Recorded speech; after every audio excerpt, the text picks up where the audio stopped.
Assalamualaikum warahmatullahi wabarakatuh. Kita lanjutkan lagi kajian tasawuf Syekh Abdul Qadir Jailani.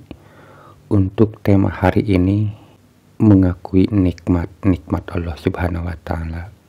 Bismillahirrahmanirrahim. Alangkah bahagianya orang yang telah mengenal Allah Subhanahu wa Ta'ala dengan segala kenikmatannya, kemudian menyerah kepadanya, meninggalkan hawa nafsunya, upayanya, dan kekuatannya.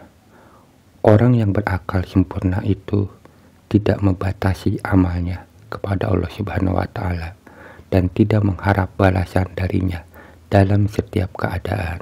Dalam tema ini, Syekh Abdul Qadir Jailani diawali dengan kalimat alangkah bahagianya orang yang telah mengenal Allah Subhanahu wa Ta'ala dengan segala kenikmatannya. Di sini pasti kita bertanya-tanya, apakah benar mengenal Allah itu bisa bahagia, bisa mendapatkan kenikmatan? Karena selama ini yang kita ketahui hanya begitu-begitu saja. Jikalau kita tidak percaya, mustahil seorang wali atau para wali nabi berani berbohong. Tetapi ketika kita ingin mencobanya, lalu nabi dan para wali ini menyuruh untuk beribadah agar kita ini beribadah kepada Allah. Tetapi pada kenyataannya, ketika kita melakukan atau melaksanakan ibadah-ibadah itu, tidak ada sedikit pun kebahagiaan yang diceritakan oleh para sufi ini. Sehingga kita ini merasa kurang yakin tentang apa yang dikatakan bahwa ada kenikmatan dalam beribadah. Apalagi di sini dikatakan mengenal Allah bahagia dan penuh kenikmatan. Dan memang hal ini sulit untuk kita jelaskan tentang kebenaran-kebenaran bahwa mengenal Allah Subhanahu wa Ta'ala ini bisa bahagia, bisa mendapatkan kenikmatan. Karena hal-hal semacam ini adalah sifatnya individual atau pengalaman diri sendiri. Jadi kita sendirilah yang harus bisa membuktikannya.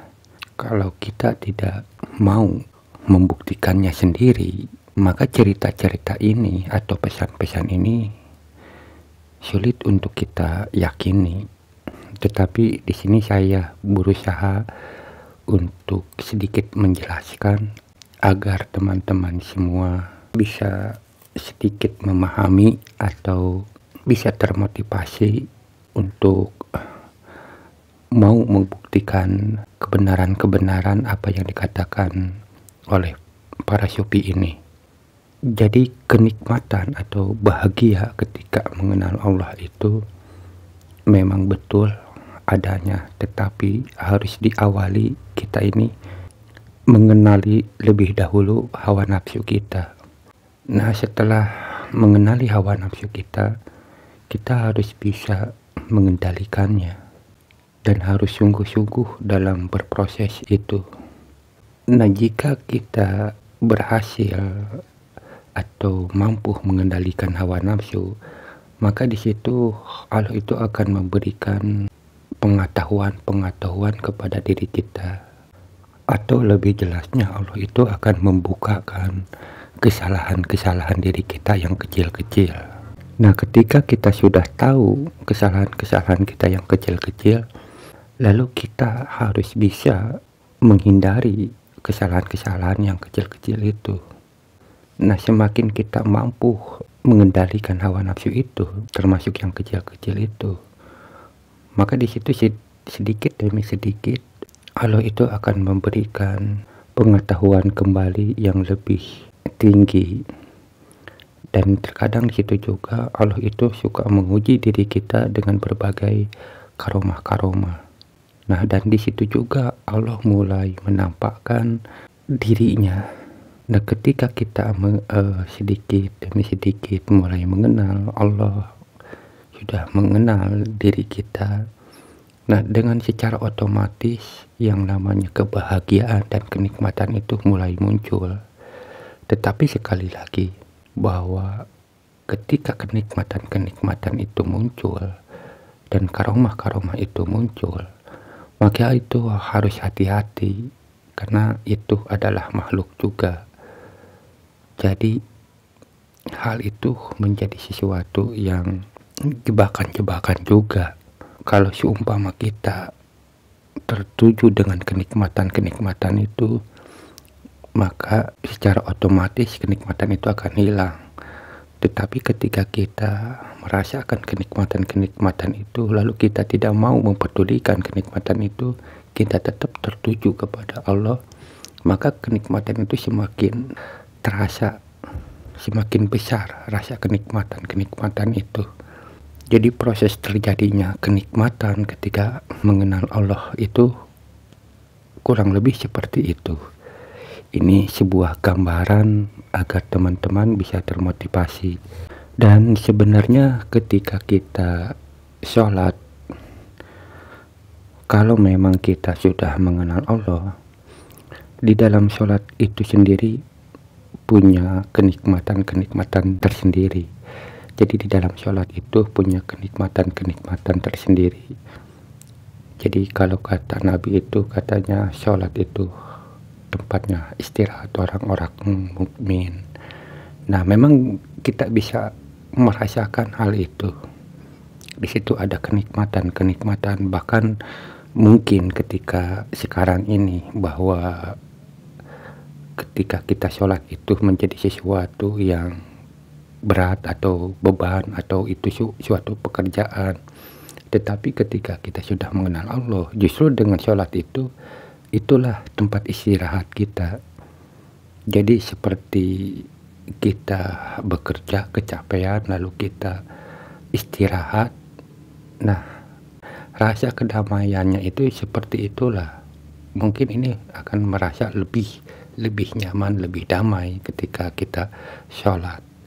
Tetapi harus jadi catatan, jika sholat itu, di dalam sholat itu kita sudah mengenal Allah. Dan semakin kita khusyuk, semakin kita mengenal Allah, maka kualitas kedamaian, kenikmatan itu bisa berbeda-beda. Jadi tergantung dari kitanya. Seberapa besar mengenal Allah, seberapa besar kehusyuan kita. Ya mungkin seperti itu. Dan katanya, celaka kamu menyembah Allah Subhanahu wa Ta'ala tanpa didasari ilmu, kejuhudan kamu juga tanpa dilandasi ilmu. Itu merupakan hijab di balik hijab dan kebencian di balik kebencian. Kamu tidak membedakan yang baik dari yang buruk. Bahkan kamu juga tidak bisa membedakan mana yang milikmu dan mana pula yang kepunyaan orang lain. Kamu tidak mengenal siapa kawan dan siapa lawan. Itu semua karena kebodohanmu terhadap hukum Allah Subhanahu wa Ta'ala, dan karena kamu tidak mau mengabdi kepada guru, yakni guru yang berilmu dan beramal yang dapat menunjukkanmu kepada Allah Subhanahu wa Ta'ala. Ucapan adalah langkah pertama dan amalan merupakan langkah kedua. Dengan itu kamu akan sampai kepada Allah Subhanahu wa Ta'ala. Sesungguhnya yang akan sampai ke tempat tujuan hanyalah orang yang berilmu serta juhud terhadap dunia dan meninggalkannya, baik secara lahir maupun secara batin. Adapun orang yang berpura-pura juhud, ia mengeluarkan dunia hanya dari tangannya saja, bukan dari hatinya.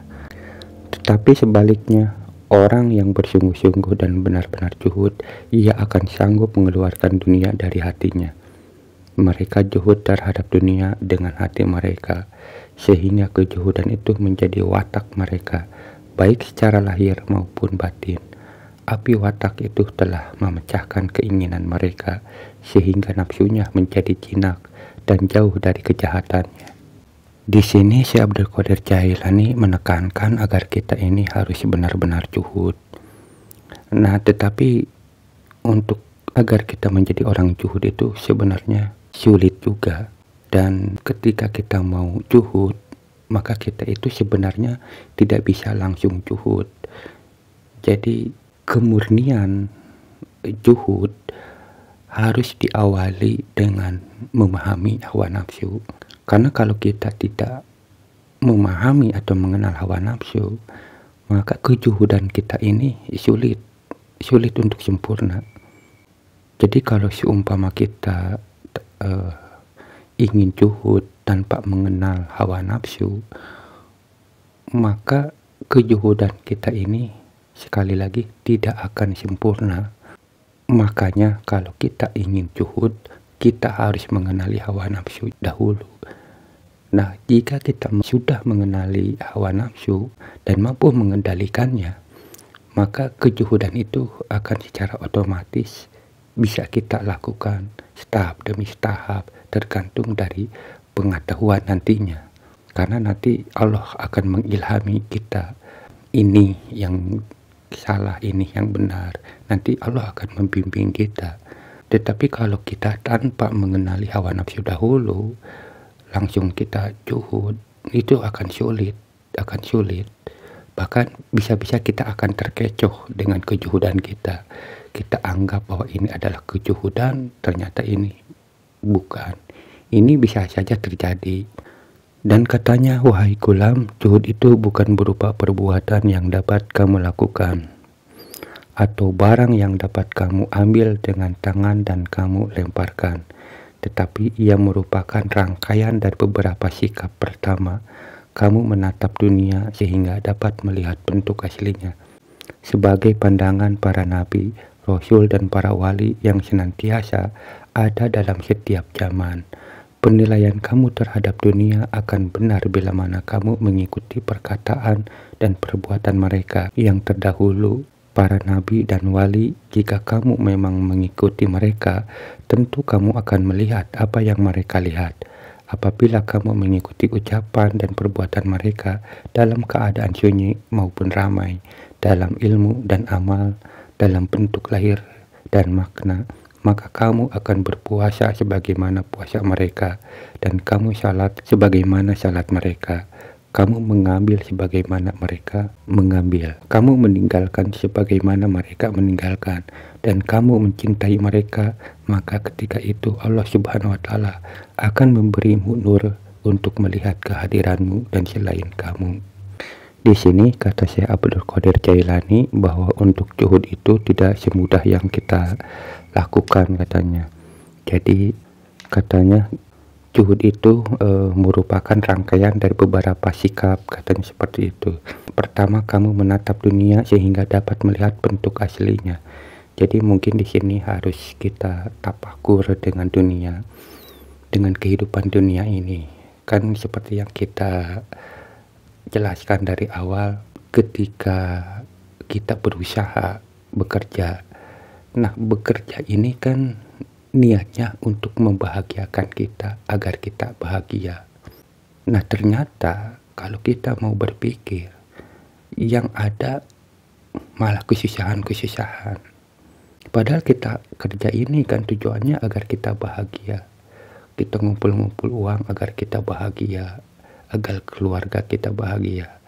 Tetapi kalau kita pikir dengan teliti, ternyata setiap hari itu yang ada kelelahan, rasa capek kita, gelisah.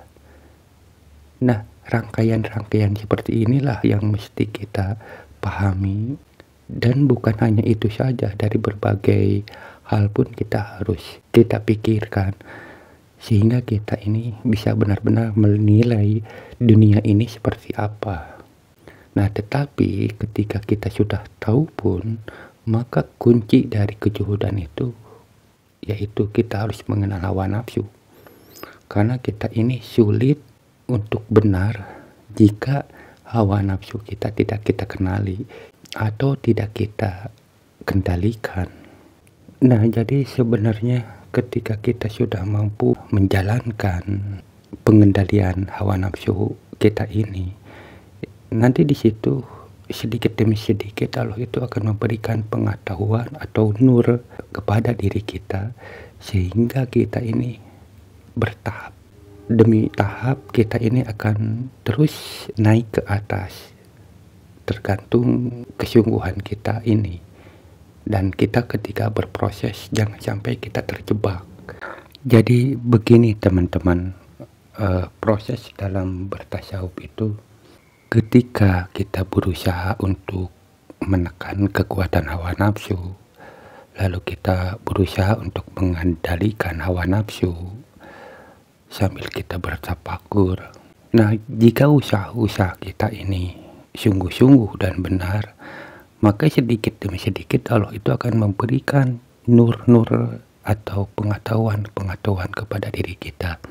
Nah, dengan nur inilah kita ini akan mampu naik ke atas. Ketika kita naik ke atas sedikit demi sedikit, di situ pula Allah itu akan menguji diri kita. Ujian yang diberikan Allah kepada diri kita itu bukan hanya sesuatu yang pahit, bahkan sesuatu yang manis juga Allah akan memberikan ujian-ujian itu. Mungkin kalau sesuatu yang pahit, kalau orang bertasawuf masih bisa kita atasi, karena di awal kan sudah paham kalau sesuatu hal yang buruk itu mesti kita kuasai lah, jangan sampai terjerumus. Tetapi yang paling sulit ini ujian-ujian yang lembut-lembut, yang sulit kita pahami. Misalnya ketika Allah memberikan kenikmatan, memberikan karomah, itu kelihatan bukan jebakan atau bukan ujian. Bahkan bisa saja kita ini akan menganggap bahwa ini adalah anugerah dari Allah. Inilah hadiah dari Allah. Nah, tetapi ketika itu kita asik dengan hal-hal itu, maka ini akan menjadi ujian atau menjadi jebakan buat diri kita. Dan akhirnya kita ini akan sulit naik lagi ke atas. Bahkan bisa-bisa kita ini akan turun ke bawah. Nah, kalau kita mengenali hawa nafsu, memahami hal-hal semacam ini, maka Allah itu akan memberikan lagi nur-nurnya. Jadi Allah itu akan memberikan pengetahuan lagi. Nah, semakin kita naik ke atas, maka ujian-ujian itu akan makin bertambah. Jadi semakin kita tinggi, angin itu semakin kencang juga. Dan bahkan bisa saja itu semakin lembut, hampir-hampir kita tidak mengetahuinya. Jadi yang bisa kita mengontrol untuk menjaga diri kita sebenarnya dari Allah juga. Kita bisa naik ke atas itu karena Allah juga. Allah lah yang memberikan pengetahuan hal itu. Tetapi kita sebagai orang, sebagai makhluk, hanya diwajibkan usaha dan harus bisa memahami nafsu-nafsu itu sendiri. Makanya pandangan-pandangan orang-orang syariat dan orang-orang sufi ini berbeda. Misalnya orang syariat kan tujuannya ke surga, sementara orang sufi itu lain. Surga tidak penting. Yang penting adalah yang memberi surga atau yang menciptakan surga itu. Nah, kadang-kadang orang syariat ketika kita ingin dekat dengan Allah karena ingin kenikmatannya, karena ingin karomah-karomahnya. Nah, ternyata sufi itu tidak mengharapkan itu. Dia hanya ingin dekat dengan Allah. Karena begini, kenikmatan itu sifatnya otomatis. Ketika kita dekat dengan Allah, maka kenikmatan itu akan muncul. Tetapi ketika kita menuju kenikmatan, kita tidak akan dekat dengan Allah dan kenikmatan itu tidak akan ada. Kenikmatan itu tidak akan ada. Jadi makanya kata Syekh Abdul Qadir Jailani, jangan menuju kenikmatan, tujulah Allah. Karena kenikmatan itu secara otomatis akan ada. Jadi seperti kita makan, jangan berpikir kenyang, makanlah yang baik, makanlah yang benar. Nanti kenyang itu akan ngikutin. Mungkin seperti itu. Kata Syekh Abdul Qadir, dengan nur itu kamu akan mengerti cacat celak dirimu dan cacat celak makhluk, sehingga kamu akan mampu juhud terhadap dirimu dan terhadap sesama makhluk. Jika kamu telah berbuat demikian, maka akan datang pula kepada hatimu nurul qurbi atau cahaya kedekatan, sehingga kamu menjadi seorang mukmin sejati, penuh keyakinan mengenal Allah Subhanahu wa Ta'ala. Dan orang-orang yang ma'rifatullah, kamu akan melihat bentuk dan makna segala sesuatu, Kamu akan melihat dunia sebagaimana penglihatan orang-orang zuhud terdahulu. Dunia olehmu akan terlihat seperti si tua renta yang sangat buruk dan menjijikkan. Seperti itu pula lah wajah dunia yang terlihat oleh mereka. Adapun bagi seorang raja, dunia tampak bagaikan seorang mempelai wanita yang amat cantik. Sedangkan di mata para wali, dunia tak ubahnya seperti orang yang buruk wajahnya. Lalu mereka bakar rambut orang itu. Mereka bakar pula pakaian orang itu. Lalu mereka sayat-sayat wajahnya. Mereka mengambil bagiannya di dunia hanyalah dengan terpaksa, meski sebenarnya mereka tidak menyukainya. Sebenarnya kita sulit kalau berbicara tentang buruknya dunia ini, karena seperti yang sudah saya jelaskan di video-video sebelumnya, bahwa apapun yang diberikan oleh dunia itu sebenarnya sifatnya menipu. Tetapi kita ini tidak bisa mengatakan bahwa itu penipuan, karena tadi kita ini tidak bisa membandingkan kebahagiaan-kebahagiaan yang lebih dari apa-apa yang diberikan oleh dunia. Jadi seandainya kita bisa membandingkan kebahagiaan yang diberikan dunia dan kebahagiaan yang diberikan agama misalnya, kalau kita mampu atau bisa membandingkan hal itu, maka kita akan meyakini bahwa kebahagiaan dunia itu menipu. Tetapi karena kita tidak mengetahui atau belum mengetahui kebahagiaan-kebahagiaan yang diberikan oleh agama, sehingga kebahagiaan-kebahagiaan yang diberikan dunia ini adalah sesuatu yang paling unggul. Artinya tidak ada lagi kebahagiaan yang melebihi yang diberikan oleh dunia. Jadi sekalipun akal pikir kita mengetahui bahwa itu ada cacatnya, tetapi kita tidak akan menolaknya bahwa itu adalah sesuatu yang cacat. Jadi pembahasan tentang ini sebenarnya agak rumit dan butuh waktu untuk menjelaskannya. Tetapi gambaran-gambaran di sini mungkin teman-teman bisa memahaminya. Jadi intinya bahwa dalam kehidupan ini sebenarnya tidak bisa dijamin bahwa dunia akan memberikan kebahagiaan, keselamatan, kedamaian buat diri kita. Itu hanya sebuah prasangka-prasangka saja, karena dari awal kita dari kecil sudah didoktrin dengan kebahagiaan-kebahagiaan yang diberikan dunia, sehingga kita meyakini bahwa hanya itulah kebahagiaan-kebahagiaan yang ada di alam dunia ini. Tidak ada kebahagiaan-kebahagiaan yang lain. Sekalipun setelah dewasa kita tahu ada pemahaman atau pengetahuan, ternyata ada kebahagiaan yang lebih hakiki, yaitu dengan kedekatan diri kita dengan Allah. Tetapi hal itu belum pernah kita alami, jadi sesuatu hal yang diragukan oleh diri kita, apakah itu benar atau tidak. Sekalipun kita percaya apa yang dikatakan para wali itu, para nabi itu benar, tetapi dikarenakan kita belum merasakan, jadi ini diragukan. Satu-satunya jalan agar kita bisa merasakan hal itu, maka kita harus kritis terhadap dunia ini, dan kita harus bisa mau membuktikan kebenaran-kebenaran yang dikatakan oleh para nabi dan para wali itu.